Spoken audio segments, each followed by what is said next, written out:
Dash, you here? It's the right place, right? Get in here. Come on, let's go. Oh, yeah, man. Let's go, dude. Get the sailfish. I'll get the guitar.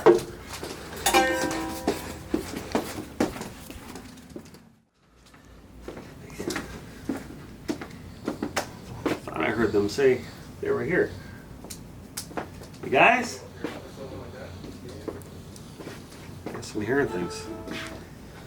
Where'd my paintings go?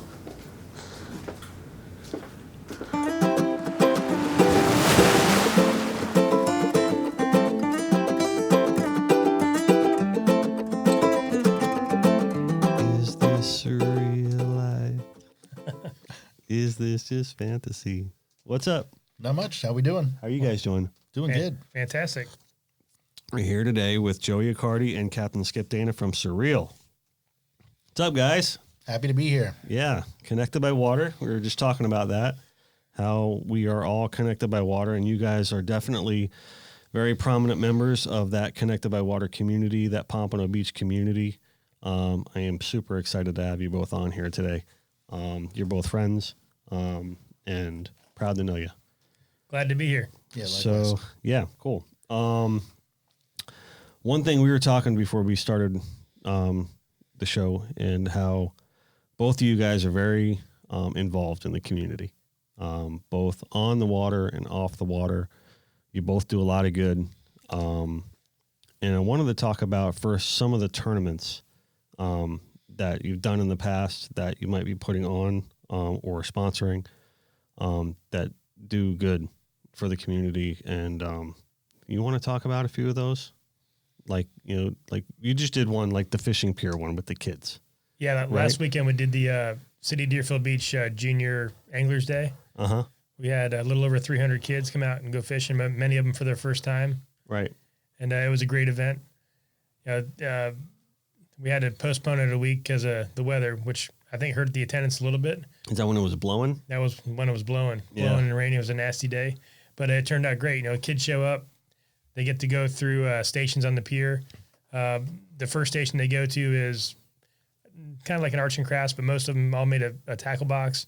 Then they go to the IGFA and learn a little bit about fishing and how to be a steward for the environment, how to be a more responsible fisherman, how to dehook fish, how to tie knots.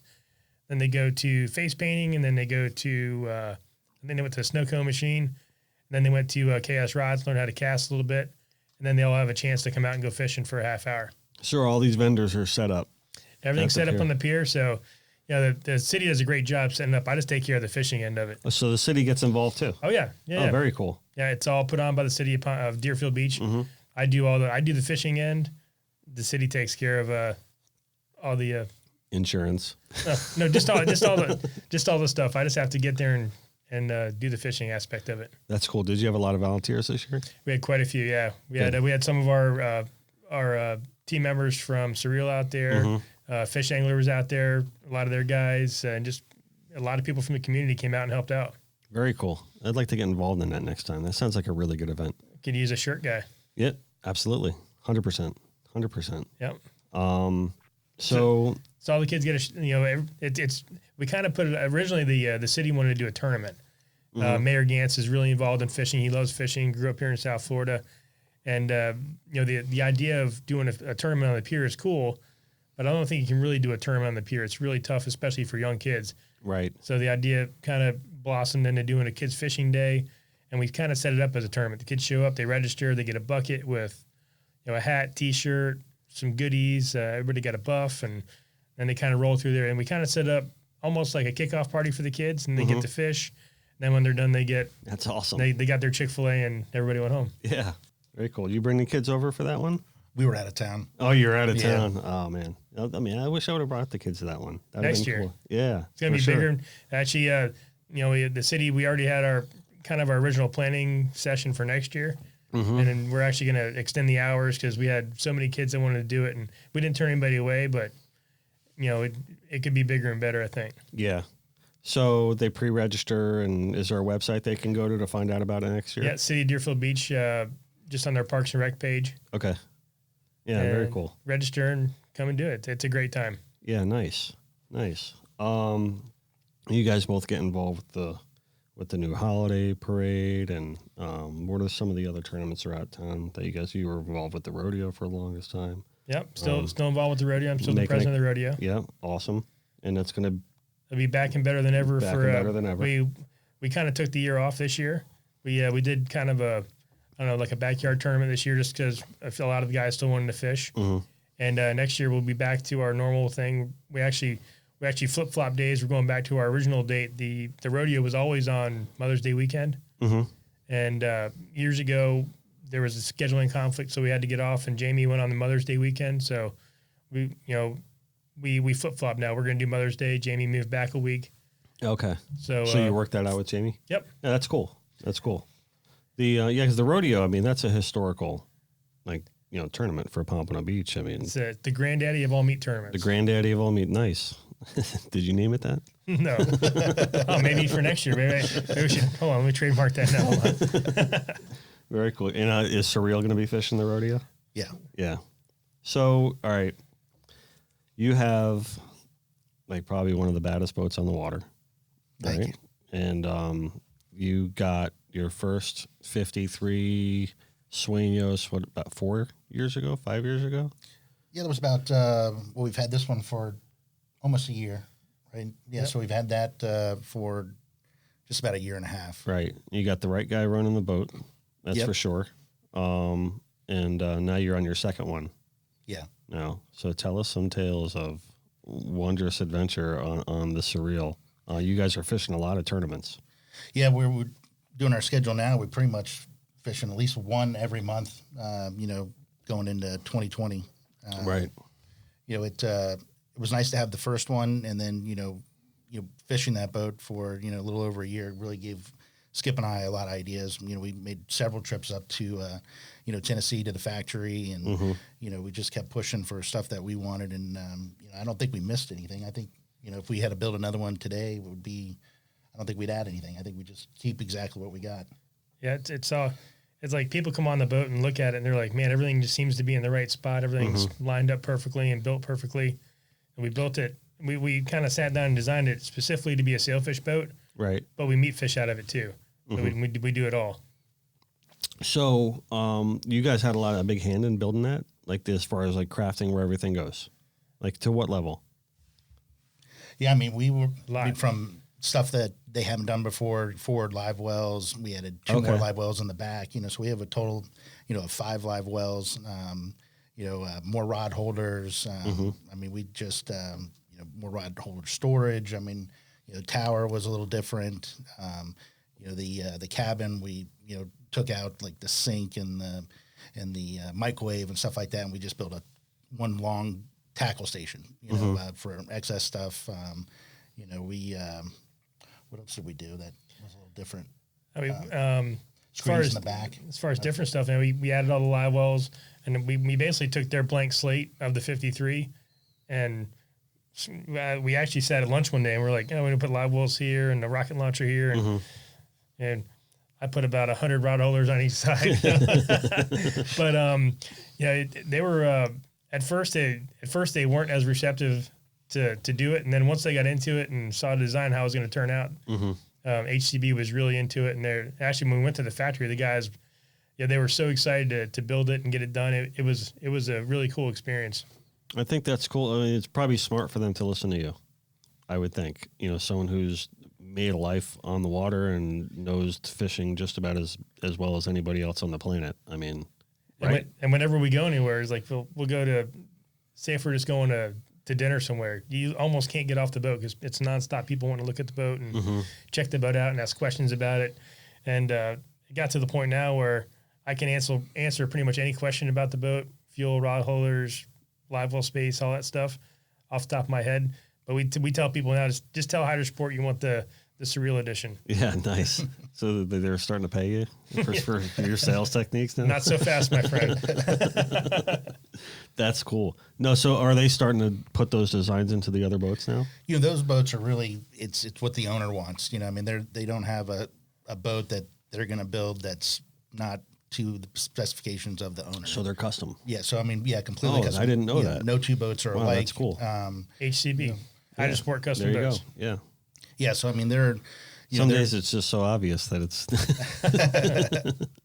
Yeah. I mean, even at the factory now, I mean, you walk in and, they've got walls and walls, and you pick this color, you get this. I mean, it's really, they got it down to a cookie cutter thing where you're just, they're like kind of, almost like building a Harley, no Harleys are the same, it's the same thing that they've took on with the boats, and it's, everyone's got their own taste and what they've added, Yeah, it's beautiful for sure. You did a custom color on that one, though, didn't you? We did, yeah. So that was the first time that they've done, the cap in a different color than white, and some other stuff. So it was, it was tough to get all those vendors on board. So it took a little bit longer than we thought it would. Yeah. But lucky enough, we got them all on board. It all matched, and I think it turned out pretty nice. Nice, very cool. I mean, it's a beautiful boat. I mean, yeah, you like it, right? Oh, it's amazing. It's like I think they said there was 57 or 58 different vendors that made different pieces of different colored stuff on the boat. Mm-hmm. So that's what took so long to get everything lined up. And that's cool. I actually thought it was funny. I saw a photo, and I guess you guys were running up to Maryland, and Vinny was running up towards New York at the same time, and you guys saw each other. Was it North Carolina or South Carolina? That was at Charleston. Okay, so Charleston. Can you believe it? We were all at the fuel dock together. Yeah, I thought that was funny. And then everyone starts seeing, come over to look at both boats. Yeah, that was pretty cool. And it was very cool for people to see the different, Vinny's is a 42, ours is a 53, but the different styles and how they're set up, and just how similar they are and how different they are at the same time. Yeah, for sure. I mean, I remember when I went over to put the transom on the Freeman one, I thought it was really interesting with the way they did that cap. It was, I mean, it flowed really nice. It turned out I was beautiful. surprised, yeah, and the cockpit still stayed really, really big, which was, very cool to see. And also, Jimmy took his Freeman the other day, and we're going to be wrapping that one. Nice. And I still haven't seen that boat. I actually still haven't stepped foot on the Friel yet, but we got to get you on it. Yeah, that's a conversation for another day. So how was that Maryland trip? It was amazing, and for me, long, I bet. Yeah, I mean, we were moving. We got up there in 2.5 days. Pushing 10-hour days.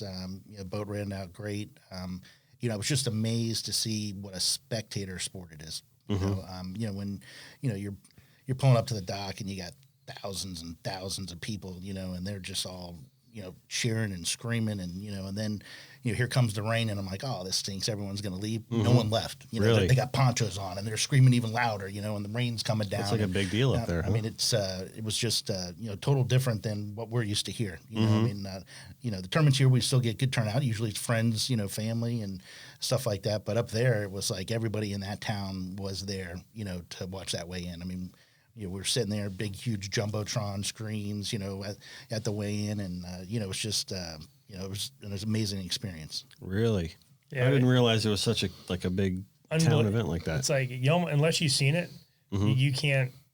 We can't explain it to you. I think people got happy when it rained like that because they just held their cup up and it filled their drink up again. They just kept rolling, Yeah, it was raining Orange Crush. It was raining Orange Crush. But it's hard to explain. Like you're pulling into this really small. The marina itself is really small where the weigh-in is. You can really only get maybe 2 boats in there at a time. You can only weigh in 1 boat at a time, but you can maybe get 2 boats in the actual marina area where it is. And there's literally thousands of people lining the seawalls up and down. That's cool. The length of the entrance is maybe a 1/4 mile. So up and down both sides and all the condos. And I talked to a few of the people that stay in those places. They plan their vacation around that. They'll rent a condo for the week just to come and hang out and watch the weigh-in and really Orange Crush it up and watch the festivities. It was really cool. Wow, that's cool. Yeah, and it was steady. I mean, for 5 days straight. I mean, the crowd just doesn't stop. Oh, we need to take notes down here. It sounds like we need to get some people out seeing these fish get weighed. Maybe. That's the thing. I mean, it's down here you'd get that at the mead tournament. And unfortunately, I don't think anyone's excited about turning in a bunch of photo cards, for the sailfish season. Right. It's a little different, to watch it. These white marlins after white marlins being weighed and tunas, and it was pretty impressive. Yeah, those are huge trophy fish for sure. Yeah, but the trip itself was amazing. Going up on the boat, we had 6 people: myself, Joey's son, who is 10, Yeah, how'd he do? He was fantastic. He did amazing. Yeah. You know, his main thing is he wanted to catch a fish in every state. You know, Okay. so we didn't get a lot of fishing in, but Skip made sure he caught a I like fish in that every perspective. state. You know, so I'm trying to think. He caught a catfish on the way up in Canaveral, and he caught a shark in at Jarrett Bay. We caught an amberjack. Yeah. An amberjack in South Carolina, and then Dolphin. That's right, dolphin in Maryland. So he did it. He caught a fish in every state. Yeah. Yeah. Oh, that's cool. Awesome. Nice. Yeah, and he was great. He just wanted, you know, we just had to heat his pizza up, and he was good, you know. So that Very cool. So it literally- only took 2.5 days to get there? It wasn't bad at all. We went from we cleared the inlet at 6 o'clock, ran to Canaveral to fuel up, Canaveral to Charleston, and we got very lucky. The weather was absolutely gorgeous, slick, calm. We kind of got on the backside of a thunderstorm going up, so it was kind of overcast and not too bad. It was relatively cool. We put the wings up and just let her eat, and just did it. Got fuel in Charleston, spent the night. Next day we ran to Mania, South Carolina. I'm sorry, North Carolina. Got fuel. Left the next morning. We actually went out and fished for a little bit, and then ran to Ocean So City. you got some fishing into. Yep, I can't help myself. What'd you catch? That day we caught a couple dolphin, caught a shark. We actually saw one of the coolest things I've ever seen. We were off in North Carolina, and there was tunas busting everywhere, little yellowfins, and we pulled up to it. We gave up when we were running, and we pulled up, and there had to be 30 or 40 sharks just milling on the surface. It was one of the most amazing things I've seen in the water. Really? Yep. Going after all the tuna? I don't know. They were just hanging out. They were just hanging out. They were just chilling. Really? Yeah. Then the fishing, and it took us, we're Sailfish Florida guys, so it took us a couple days to get dialed in up there. But once we got it dialed in, we saw quite a few fish. I think for the whole time we were there, we were 7 for 14 or 15 bites on whites and 0 for 2 on blues. Caught a bunch of nice dolphin, some yellowfins. Yeah, that's cool. Had a couple big eye bites. How many white marlin did you guys catch? 7 Nice. for Not bad for some Florida boys, right? not bad. Hey, dragon baits? Dragon baits. Yeah. They say Whitey'll get you. Whitey got him. Yeah. These guys like, all right, here he comes. Oop, he's gone. Oh, put a new bait on. He's done. Yeah. Well, that's a Sancocho or? Sancocho. We had a few Sancochos. We had a few that were just straight misses. Yeah. But that's how it goes. That's how you live and learn. We'll be ready for next year. Yeah, definitely different Awesome. type of fishing. I mean, we're running, 100 miles every day there and another 100 miles back. I mean, it was a long day. Yeah, we had Paul and Tiffany on the podcast, and Those are our peeps. That's who got us up there pretty much. yeah, for sure. They were telling us about that, and they're like, and I was amazed. I'm still like to this day super impressed. He flew in just for the podcast, That's Paul. which I was like, you got to be kidding me. When he told me that, I got like a lump in my throat, and I'm like, you really what? And he comes walking in, he's like, no, let's do this. I'm like, man, that's awesome. But he told me he hung out with you guys the day before. But he was talking about how we're always like, yeah, let's run to the Bahamas like it's a big deal. And he's like, yeah, we do that every day. We run 80 miles. It's like not a big deal at all. Yeah, we would run to the Bahamas and back for them just to get there to go fishing. Yeah. It's crazy. That's cool. I've never been fishing up in that area, but I hear it's an experience. I think we're doing it next year, so come you? up for a couple of days. Yeah. Or the whole time. I'll do it. Count me in. It's awesome. Count me in for sure. One of the things too, I mean, getting back to the local sense of all this, we have, Pompano in itself in close proximity to like so many different types of fishing there is. You fished here forever, right? And you run the Fish City Pride, right? And the Helen S is now. Yeah, What's the story with that? Helen S is officially sold and retired. Gone, right? And she's on to her next life. She's going to be an oyster boat out in Texas. That's right. All right. So, because I saw you post something about like see you later or whatever, and I'm like, really? It's gone, huh? And then, but I wasn't sure what the fate was. Yeah, a lot of people don't realize that boat was almost 50 years old. Yeah. And it needed a lot of work. It needed to be fully refitted. It needed motors. It needed more than I was ready to put into it. Mm-hmm. So she served her time, and she's off to a new home. I mean, my first experiences growing up here as a little kid were fishing on both those boats. Yeah, same with me. My first recollection of ocean fishing was on the Helen S with my dad back in the day. Yeah, I mean those boats I think are like the gateway drug to offshore fishing for Pompano Beach. For sure. Like, I think every little kid or person that wants to start out offshore fishing, like, really kind of takes that path. Or not everyone, but a lot of people do. Yep, for sure. They're staples in the community. You start at the pier, and then you kind of graduate to the party boats, and then you go on from there. Yep, for sure. Yeah, I remember catching some good fish on those, for sure. We still crush them. Yellowtails, muttons, a lot of kings, cobias. Yep. And you fishing gets great. Jonah working on that boat right now? Jonah's working a little bit, yeah. Yeah. Or is he, like, now that school's in session, not as much now? Or not as much. He fills in if we need him, but he worked a lot over the summer. Kid's an animal. He loves it. He was really good. Oh, he's an animal. Like, he's intense. Is he like that on the Fish City, too? Or? Very quiet. Very quiet? But, he started coming out of his shell a little bit. All right. Because when we fish with him, he's not quiet at all. I think he might have been a little intimidated at me at first. Yeah. Now he's kind of settled. Yeah, I could see that. I could see that. But he's always telling Jimmy how to fish. And Jimmy's always just looking. I can see that. And Jimmy will just look at me and smile. It's cool. What's up for you guys next? We got tournament season coming. Are you guys going to do the dust 'em off? The Benz thing? Or are you skipping that one? I'm not sure. I think that might be the same weekend as the Mayhem, isn't it? That's Is it? I haven't really looked at any of the schedule for the upcoming stuff. But that's for the first sailfish season. But the Mayhem, the Bimini Wahoo Mayhem, are you guys going to go over for that? Yeah, this will be our third year. Oh, nice.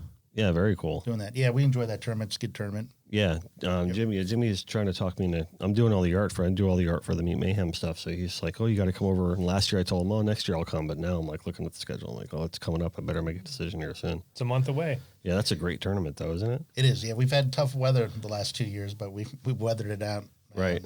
Nice. And you guys are going to do Key West too? No, No, we don't do any of the. Well, that's going to run right into your sailfish season. Yeah, the Key I think there actually is sailfish tournaments going on during Key West. Yeah. All right.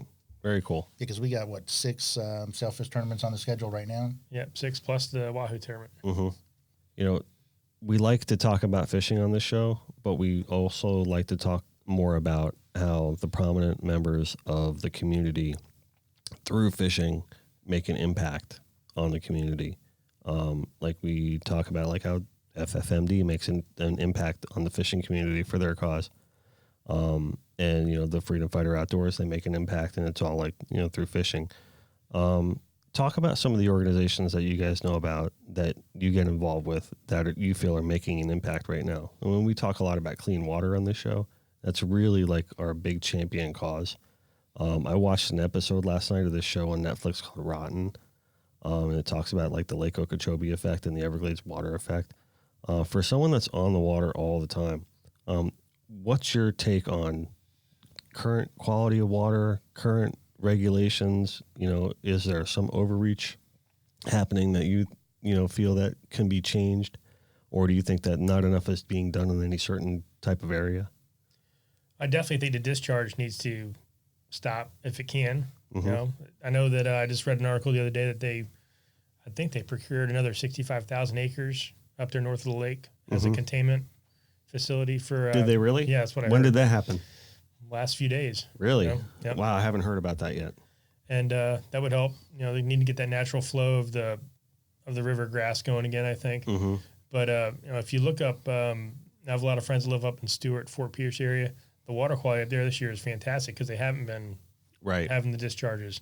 And if you have crystal clear, beautiful water, a mile inland from the inlet. Mm-hmm.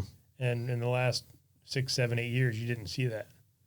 And then, the water, even at Hillsborough, if we don't have if the spillway is not open, the water will be crystal clear all the way almost to Federal Highway Bridge. Mm-hmm. It still gets that tannic color to it, but it's crystal clear. It's beautiful. And the water at Joey's dock in Lighthouse Point, it looks like you're on the third reef. It's beautiful. Yeah, I love seeing it when it's clear like that. You see right down on the bottom of the intercoastal. Yep. That's when you feel real good when you see that. It's crazy. We'll see starfish right underneath there. I mean, the kids go nuts. Little stingrays all the time. I mean, it's pretty neat. Oh, I had Captain George Gods on the show last week, and we went on to Google Maps because we got we actually got into it like a little bit more after the podcast, which I was like, man, I wish you were talking this intense during the podcast about this because we brought up the Google Maps and he was showing me areas of St. Lucie River. And he's like, you see that? You see that? Like 20 years ago, that was all grass. Now it's all sand. Like in this area, he's like all grass, like all sand. It's like now it's like it's all dead and has to grow back. And hopefully it does grow back if it ever does. I hope so. But I was, like I said, I brought up this show, This Rotten, on Netflix. Really, it's like season 2. I think it was episode 5. And they brought on, Chris Whitten from the Captains for Clean Water and to talk about, some of the issues that we're facing too. And, it's interesting to see really how much bigger sugar like plays a part in all of that. Because it's really something that is highly important to the state, to everyone's livelihood. And, I'm glad to see that Governor DeSantis is making an impact with a lot of the regulations and the things he's done with the Water Commission. And I think it seems like it's having a positive immediate effect. So I think for sure it is. Yeah. I see it on the water every day. The water quality offshore changes daily, but the water inshore, it stays pretty consistent unless you get a big rainfall and they open the spillway. Mm-hmm. Spillway opens, it just goes downhill immediately. Right. Unlike the stinkhole, but which I don't know. That's my favorite fishing spot in the world. That's a good fishing spot. Yeah, for sure. So what's your take on that? Because some people were arguing against that pretty recently. But I know that's not a Pompano issue. That's like a county. That's county, thing. but they say the water that comes out of the outfall is the same water that goes back into the system. It's just not treated. Okay. It doesn't get the chlorine and stuff in it. But it's a hot topic, So is it not as bad? Like, do you think it's not as bad as like some people are making it out to be? Or I don't know. I'm asking. I don't have an opinion on it either way. I'm like, I've been out there fishing that spot for the last 30 years. Right. You've only had one mahi with 3 eyes come up? No, never. I'm telling you, it's as far as besides from it being a very good fish attractor, because I think of the difference of water and dark to you'll get it like green water to blue water. So there's always an edge there. Right. But we've never had an issue with the fish that we've taken from there. Very rarely we ever get an algae bloom down to the north of it. Where would you see the algae blooms? And when we do get an algae bloom, it's all over the reef. It's not just confined to anywhere around the outfall. So I don't know. And it's far enough offshore, it's not going to have any effect on the inshore stuff. Right. And I would even be inclined to say that I doubt that would have an effect on the reef at all. I sat on a commission for the Coral Reef Commission for a few years, and they wanted to shut the outfalls down and do this and stop people from fishing. I said the discharges are where you're getting most of your damage from. Right. Discharges, chemicals, coastal construction, destruction of habitat. That's where the destruction of the coral is coming from, I think. Right. So how long were you on that commission for? For 2.5 years. Wow. From its inception. Yeah. It was SEFCRE, Southeast Florida Coral Reef. Was Art Commission. on that commission? Is that the one Art was on too? I brought Art in. Okay. Because I couldn't take it anymore. Right. Gotcha. And that's what he's currently on now. Art is one of the main guys on the council for the Southeast Florida or the Southeast Fisheries Management. Right. Okay. So that Coral Reef Commission went away. It's gone. Because I think they're probably barking up the wrong tree, right? Or maybe I don't know. Am I talking out of turn at you? No, if I am, just like tell me we don't. My take on the whole thing was, I don't get political on this show. No. Just to let you know, I don't play politics. Like I hate politics. Like I don't know enough about it to even talk about it. So perfect. Yeah. So if I say something that's like, wait a minute, you're talking about something that's like not good, then just tell me. There was a lot of divers and dive operators. There were scientists. There was all these people, and they needed a fish. They needed somebody from the fishing community. So Jeff, my buddy Jeff Trode, called me. He said, "Can you come and sit on the commission with us?" I'm like, "Sure." So I sat there, and they were basically victimizing fishermen, anybody who takes is who they were victimizing. So I'm like, that's not your problem. Right. Your problem is, everybody had the same belief that it was definitely coastal runoff. It was, discharge, construction, runoff from golf courses, that kind of stuff. The phosphorus and it's water quality issue. Right. Like, so why are you attacking the fishermen and all these other people? It doesn't make sense. And I remember when they were talking about that, they were starting to put red zones around, like no fish zones. And I was like, what are you people doing? This has nothing to do with anything that's going on right now. Now you're really going to get me going. That's why you're here. But no, it was like, so at the end of it, it just seemed like they gave us certain parameters. They want us to come up with certain things to recommend to the commission. Right. And it seemed like, all right, so we had our 2 or 3 meetings and we get to the end. They're like, well, do you guys think you should meet more about this? I'm like, no, we already have our answers. Right. It seemed to me like it was commissioned over. Well, no, it should have been over, but it was funded, and it just seemed like they were trying to get their next grant, and stringing it along. It seemed like to me. Sounds fluffy. Fluffy. Yeah. Very fluffy. Yeah. And then I don't think anything ever came of it. Overreach. I don't blame the fishermen. Listen, I'm sorry, but the fishermen and the hunters are the biggest conservationists out of anybody else on the planet. I mean, you'll have your few bad apples, but for the most part, everybody's good. I mean, more gets done by those people than will ever get done by anyone marching in a rally or a parade. I'm sorry. Because it's like you guys are the people that are just there every day, and you're the ones taking care of it. What did I say? I think it was George that we were talking to. I was like, it's like, he was saying, all right, this is my house. I'm going to take care of my house. I'm going to keep it clean. I'm going to live here. And this house provides for my living and everything like that. It's like, why would you want to spoil that? And it's really the people that are tracking mud to your house are the really ones that are making all the problems, you know? Yep, you got to protect it for my kids, Joey's kids, your kids. You know, we got to keep it going. For sure. You run a pretty healthy business in Pompano, I would think, right? The Accardi dealership's been a staple in the community for a long time as well. Yeah. And you guys do a lot of good for the community.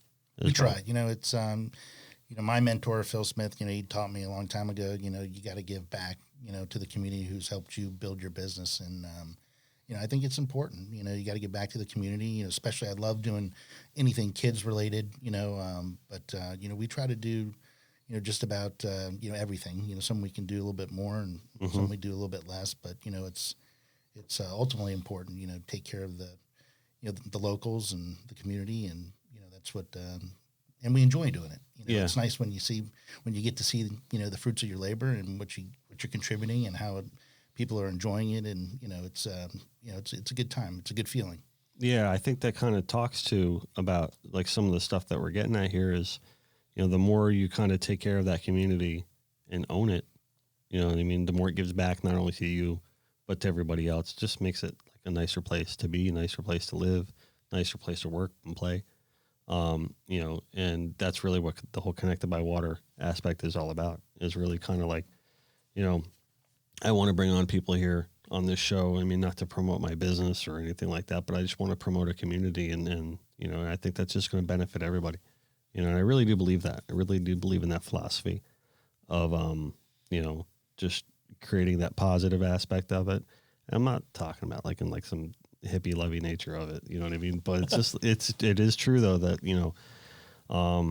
serving your community and giving to your community has positive effects all around. So, I know you guys both, act upon it at the very least, Well, we were talking about that at lunch yesterday. We were having lunch with our buddy Jason and Nate, and we were talking about coming to do the show today. And everybody is connected by water, especially in the our community, just not just the fishing community, but our town, Pompano Beach. Everybody knows each other for the most part, and you're connected by the water. There's no doubt about it. Yep, and even the way the town is set up. You know what I mean? Where the houses are set up. I mean, literally everyone's connected by water, but no doubt. No, it's very cool. So yeah, I mean, at the end of the day, it's a big, small town. Right. I mean, a lot of us all went to school together and, our kids are going to school together and our kids are playing baseball and soccer and football together. I mean, it's, a lot of this stuff we played with their parents, at the time, it's neat to see, everybody growing up and, the families that, when you and I went to school and what everybody's doing, it's, everyone still stays pretty close. Yeah. It's a neat deal. Yeah. And I get that's what I was kind of bringing up when I was bringing up the Accardi business has been a staple in the community for years. And it's like, we want to keep that aspect of it. I mean, Pompano is going through a little bit of a transformation right now. And I think it's going to be interesting to see if they keep that flavor of, you know, what the town really is, or are they going to try to transform it into something else? Because if I think they push too far in that direction of transforming it into like too much of a modern city or too much of a sprawl, it's going to have a negative effect on the character of the city, I think. Because Pompano's a fishing town. Pompano's a diving town. It's a saltwater town. And it's got a certain charm to it that I think is kind of Keys-esque in a lot of ways. It's not like Fort Lauderdale, big town kind of stuff, or Miami, big town kind of stuff, or even Boca. It's got that kind of hometown charm to it. So you guys feel like they're moving in the right direction with a lot of the... Cause I like the fact that art is on the forefront of a lot of this movement. Obviously, with the bridge project, you know, I'm a little bit biased on it, but, you know, I like the fact that they're utilizing art to really kind of give the town a lot of its character. But there's some new projects going on that buildings are getting a little taller, and, you know, it's like, maybe that's not the right move. I don't know. So I don't know if you guys have been if you even have an opinion on that. Yeah, I think it's, you know, it's just that constant measurement. I mean, yep, too big can happen, you know, but the right size also can happen. You know, I think, you know, especially in Pompano, you know, when you look just what's gone on in the last 10 years, it's, you know, it's really, I mean, some of the stuff that they built and they've added, I mean, these things we probably should have had a long time ago. Right. You know, I mean, there's... That's a good point. You know, it's, you know, and if we can, you know, keep it local and, you know, I know you've had Troy on the show and, you know, stuff like, you know, you keep stuff like that. I think that's going to make the difference. You know, when you look at even just Lauderdale by the Sea, you know, it's in Fort Lauderdale, but they've kept that small, you know, and classy, and they have the events, you know, on the weekends. And, you know, if Pompano can get to that level, and, you know, it'd be, you know, I think it's a nice thing. I mean, I think if you could control the growth where you're not, you know, becoming Miami or downtown Fort Lauderdale, I think it's, I think you could still keep it local. Mm-hmm. Yeah, that's interesting you bring up Lauderdale by the Sea, because they definitely do have a little bit of that, a lot of that charm, actually. I kind of feel the same way, especially with what they're doing down on the beach, all the redevelopment they're doing there. I think once that's done, I think that's going to be a huge thing for Pompano. And, you know, do I like all the construction, all the stuff they're adding?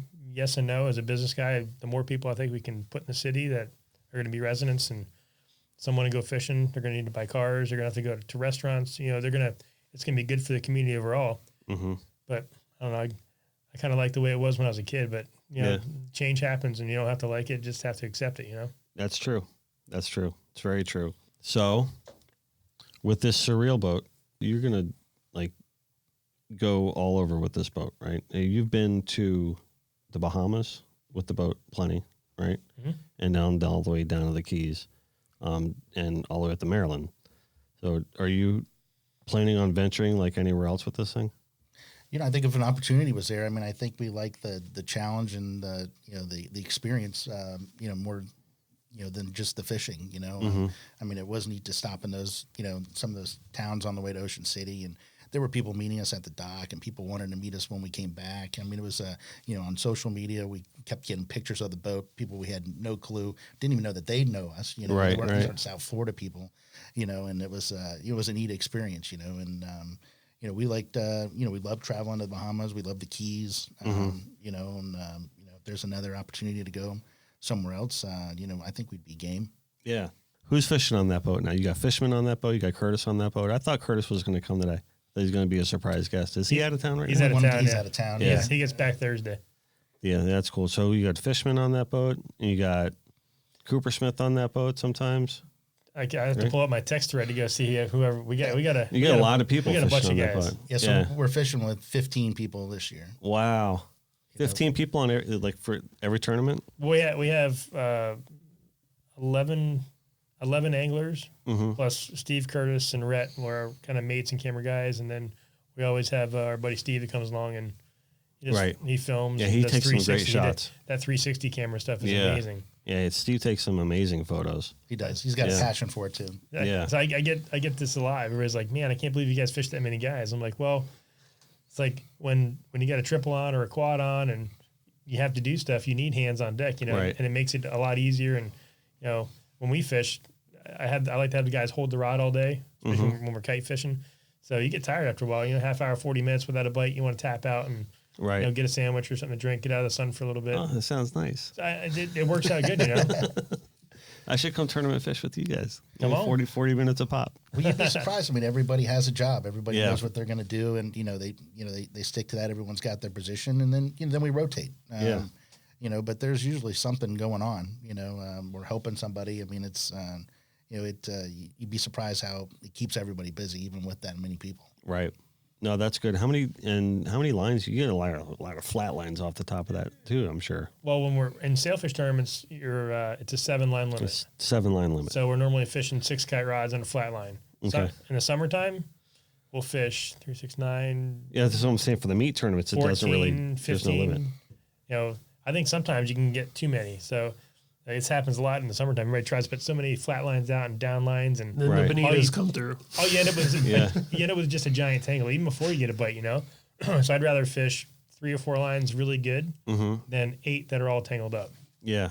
Even then, I like to have the guys hold the rods. If you're fishing a flat line, let it out, prospect it, let it back out, keep it moving. If the bait's not swimming correctly, that bait gets fired. You put a fresh one on, and out he goes. That's cool. And you got a lot of the kids on the boat too, fishing the tournaments too, right? The summer tournaments, we bring all the kids out. They probably have a blast doing it. Oh, they love it. Yeah. And they've gotten really good. I mean, when you've seen them grow quite a bit in the last, 3 years to, where we're, holding the rod and, we're helping them, and, they're all getting it now. I mean, it's, now they're like, leave me alone. I got this. Yeah. Yeah, they're yelling at us. Don't touch the rod.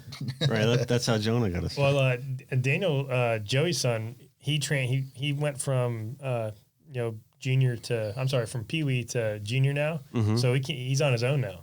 So he's got his one rod that he fishes and goes at it the whole time. And very cool. Yeah. Very cool. And they just have to listen to Randy telling them all what to do all the time, right? Yeah, right. Oh, that's cool, man. You guys have a lot of fun on that boat, man. We got a great bunch of guys. I mean, it's, even when we're not fishing, we're doing something together, Right. It's just been a neat experience, and, we're lucky everybody gets along, and, we all have one understanding. It's my boat, but Skip's in charge, and everybody. You can't have too many chefs in the kitchen, and they all get it, and it's been a nice, it's been a great relationship with everybody. Yeah, that's cool. That's cool. I mean, like I said earlier, you definitely got the right guy running the boat, so you get one of the best reputations on the water, and I'm sure everyone just just listens to what you say. And no, we have a great relationship with everybody, because everybody in the boat fishes and knows people that fish, and everybody knows somebody that's fishing in might be Fort Pierce or Miami, and everybody. I don't think anybody's ever afraid to say, "Hey, I heard this guy caught 6 fish off Miami yesterday, so all right, we'll run down there and try it." Yeah, that's true. You probably have a pretty wide network coming out of that boat. Yeah, it works out great, and nobody's afraid to say, "Hey, somebody caught this, somebody did that." No, that's awesome. It works out great. Yeah, that's cool. Well, listen, I want to thank you guys for coming on today. You guys are pretty heavy active on social media. So what's your @ Is it @ Surreal Fishing? Yeah, so we're mainly on Facebook and Instagram. Surreal Fishing Team. Right. YouTube, you'll see a bunch of videos. We try to do a video for every tournament. We post pretty much every single day, so you should catch some good pics and videos on there. Nice. And what Steve is at AH360? Yeah, AH360. You'll find it. You'll see a lot Yep. of our 360 cameras. See, I love the 360 stuff, because when we get a fish on, I tell the guys, I'm like, you guys keep fishing. You don't have to worry about the one we have on. Try to catch another one. So that 360 camera, you can get on. I can scroll around. I can see the guys behind us. They're like, instead of they'll be fishing, but they'll be like, they're looking to the front of the boat, trying to. So you can see the 360 camera as you're fishing? I can't see as we're fishing, but when we're done. So, okay. So normally after a tournament, we'll have our little wrap up, what we did good, what we did bad, what we can improve on. Right. Well, Belichick, he watches film, all week long. No different than Skip. So you breaking down film? Yeah, Skip's breaking down film. I put my hoodie on, Yeah, nice. But, you talked before about having the FFMD guys on here. Right. And all the stuff we've done fishing-wise, and Joey gives a lot back. My favorite thing that we've done so far, besides doing well in tournaments and stuff like that, is when they gave away the truck in Jamie's and final sale. Was that 2 years ago? Mm-hmm. Now Paul won the truck. Oh, that's right. Yeah. So you know what? And I'm telling you, I didn't put two and two together when he told me about that. I guarantee that I was more excited than he was that he won. Oh, I bet. It was really neat. It was I bet. so That's awesome. Cool. Those guys are so great. I mean, he's worked so hard to kind of build this thing up, and I am so impressed. One of the things I am most impressed about is how nonstop they are. It really is nonstop. They go from, they fish their whole summer season up there. Right. And then I think they're still fishing up there. I talked to him the other day. And then the boat's going to go back to Everglades and get work done. And then they go right down here for sailfish. And then they have their fundraiser, I think November 21st in Maryland or something like that. And then I think they were going to do it in Virginia this year. I think they're moving. Yeah. Yep. It's they're nonstop, and God bless him. He keeps it going. He's built something special there. Really has. He really has, and that's such a great organization. He really is. I mean, he's and just Tiffany too. And she's awesome too. Everybody. Yeah. I mean, they're just phenomenal people. I mean, they've been so kind to us, and it's they were open arms when we came to Ocean City. I mean, it was they've been great. And we've helped each other out. I mean, there's been times where we've thrown a kite and a balloon at them because out in the water because they needed it. I mean, it's been, but they would have done the same for us. It's been, it's a friendly competition, and we hope everybody does good. We just hope we do a little better. Yeah, you hope this a little better. Right? You want everybody to catch 9, and we want to catch 10. Yeah, right. Or catch our 9 sooner. Kind of something like that. Yep. Yeah. No, when they were on, I mean, I was really kind of like blown away. It's like I knew them. Right. And we've, talked to tournaments. I do the artwork for their tournament that they have down here. And that's really when I started talking to them even more. And just every conversation that I would have with them was like I was more and more impressed. And it's like, oh, you guys got to come on the podcast. And then he flies in, which made me feel like, oh man, this is crazy. But no, man, but he's got this magneticism to him that's infectious, and but he's just such a nice guy, and he like works hard, and he puts all his energy into this, and I think it's just making a huge difference.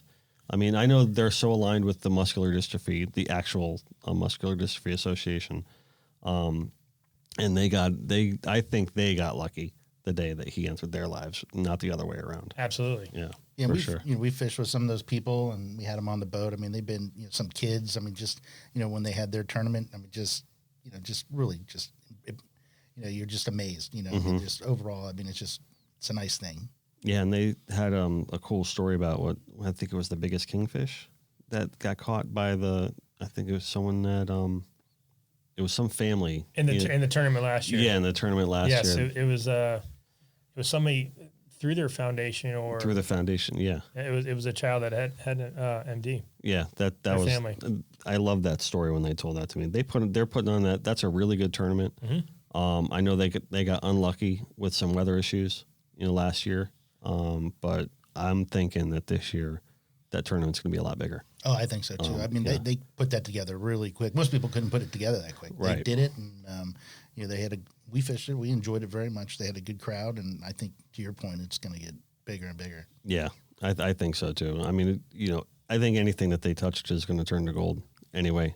But they got their heads screwed on right, and if they do it right, It's like all the stuff we do, like all the tournaments. It's not the tournament itself. It's the camaraderie. It's the kickoff party. It's the awards. Like you see people like. It's almost like, for me now, going to a tournament, it's almost like going to a family reunion. I see people that I've known for 25, 30 years, and I love it. Like when we did that trip to Maryland up and back, like it wasn't the actual getting to Maryland and doing the fishing and fishing the tournament. It was the ride, getting to Charleston and getting to Manio, and it was so cool. Like Joey said, these people that follow us on social media knew we were going to be, and they met us at the dock to see the boat and check it out and meet us. So that's cool. It was very cool. Yeah, that's cool. It's funny you bring up the tournaments and the captain's parties and everything like that. When I first kind of started breaking into that scene, now, I mean, I've always painted fish, and then when I got my day job and whatever like that. But when I started like saying, no, I really want to get back to doing that, because when I was a kid, I was focused on, being a marine life artist for a living, and I kind of got sidetracked. And then, when I made it up, the decision in my head to be like, no, I'm really going to do that full time for once and for all. it was really through the tournament scene that gave me my start, coming up through all that. And it's amazing the community and the connections that you get through that scene. And there's a lot of love to be had there. Sometimes there's a lot of drama if you find yourself in the wrong places, but there really is. It's a really, very tight knit community, and there's people there to support and help out. That's one of the things that made me most attracted to doing this full time, is that tournament community. And I don't think we ever want to lose that about what we do. We always want to be involved in tournaments, for that aspect. It's because we love it so much too. That's part of like the fun. I always say, I don't get out a lot these days, as a dad and everything like that. I don't like get out like I used to, but I like going out to like the captain's parties, because to me that's going out, and then having a good time and hanging out, even though it's like work related for me. I don't know. It's cool. I think everybody, me new to it, it was, it was amazing how everyone's just open arms. Everyone wants to get to know you, and you're kind of part of the group, and everyone wants to win, obviously, but everyone also is rooting for their friends, and right. I mean, it's I think it goes to also the quality of the people that are putting on the tournament, like Jamie and Jimmy, and I mean, there's some they do a really nice job for sure. Yeah, definitely. Yeah, well, I remember when the Surreals came on the scene, I mean, you kind of blew up pretty quick. Yeah, it's been, I mean, it's, it was, hey, you want to try a tournament? And then it was like, okay, I'm really doing this, I remember when you came in for the first time, you're like, I don't know, I just want a, logo or want some art. And the next thing you know, I'm like, what the hell's going on here? Like, this is like the Surreal Circus going on. Like, boom, like we're here. It's funny. We did some media stuff with Friel the other day, and they were asking me how did this all get started? And I'm like, kind of like if a friend of a friend was like, hey, you want to go fish the Jimmy Johnson? And like, boom, here we are, Yeah. It happened fast. Yep. No, that's cool. That's awesome. Well, I'm proud to see where you've taken everything. And, I'm really, proud to be associated with the team and on any level. Yeah, we appreciate all you do for us. I mean, yeah, so it's, keep it going. You guys are doing great with the community. You guys are doing great on the water. I'm happy and proud to see it, and just, keep it going. We're going to try it. Cool. So I'm going to end this going with, like my buddy Mike G says, your ego is not your amigo. All right. Just do your best and let God do the rest. Remember to eat, drink, and be local. And always remember that no matter where we are, no matter what we're doing, we are always connected by water. Thank you guys for coming on. Appreciate it. Thank you. Cool. Bye.